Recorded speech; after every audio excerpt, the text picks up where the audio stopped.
ඔන්න ඉතින් අදත් මම මගේ ජීවිතයේ තවත් ලස්සන දවසක් ඔයාලට පෙන්වන්නයි හදන්නේ. ඔන්න ඉතින් මං අද පොල් රොටි එක්ක සැමන් තෙල් දාපු අය මේ පරිප්පුයි එක කන්න හදන්නේ.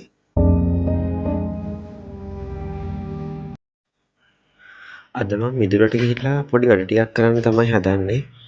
මේ අර මගේ ඇන්තූරියම් පාත්ති ටිකේ මේ ගස් ටිකක් ගොඩක් උසට මේ හැදිලා තියෙන්නේ පෝච්චින උඩට. ඉතින් මං අද ඒ ටික පොඩ්ඩක් මේ ලස්සනට හදාගන්න තමයි හදන්නේ. ඔන්න බලන්නකෝ. මෙයා උදේ පාන්දර ඇවිල්ලා කරන වැඩ. එයා මේ අර ඒ ගහ වටේ මේ ගහ මේ ඇන්තූරියම් පඳුරක් වගේ මේ තියෙන. ඒකේ මේ මොකද්ද මන් දන්නේ කරනවා. ඉතින් මං ටිකක් වැඩිපුර ඒක වීඩියෝ කරගත්තා. මේ අපේ පුසා කරන මේ වැඩ ටික.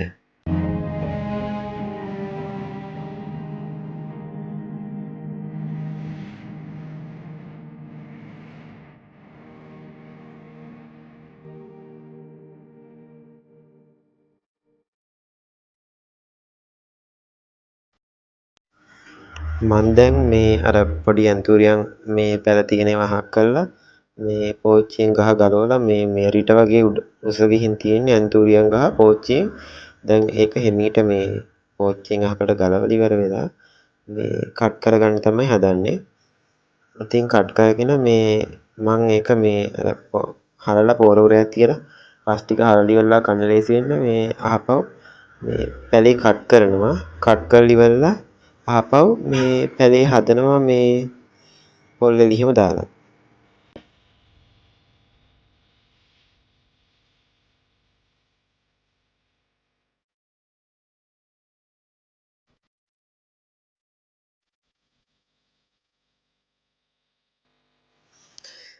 දැන් මම මේ පෙන්වන්නේ මං අර මේ පැලේ මේ කට් කරගන්නවා.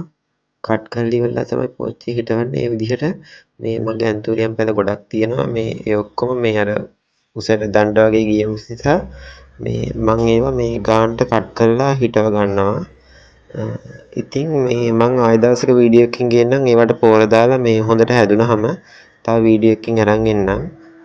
ඉතින් මම දැන් මේ විදිහට කට් කරලා පැල ටික හදා ගන්නවා.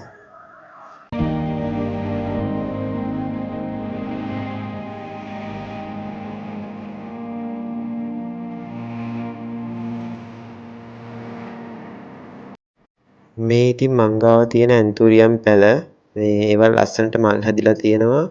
මේ දැන් නම් ඇත්තටම මල් අඩුයි. මොකද පෝර එහෙම දැම්මේ නැති නිසා මං හිතනවා පෝර එහෙම තව ටිකක් දැම්මහම ලස්සනට හැදෙයි කියලා. ඔන්න ඉතින් මං මේ පොඩි වීඩියෝ ටිකකුත් මේ වීඩියෝ කරගත්තා. දැන් මම මේ ඔයාලට පෙන්වන්නේ මේ මගේ මේ ගාඩන් එකේ තනින් තන ඔය තියලා තියෙන මල් තව ලස්සනට හදන්න ඕන. දැන් ඉතින් අපේ මේ දෙහි ගහෙන් දෙහි කඩලා ඔන්න බීම් එකක් හදලා නිදහසේ බොන්නයි හදන්නේ. අද වීඩියෝ එක ගොඩක් දික් වුණා. ඉතින් අලුත් වීඩියෝ එකකින් හම්බෙමු.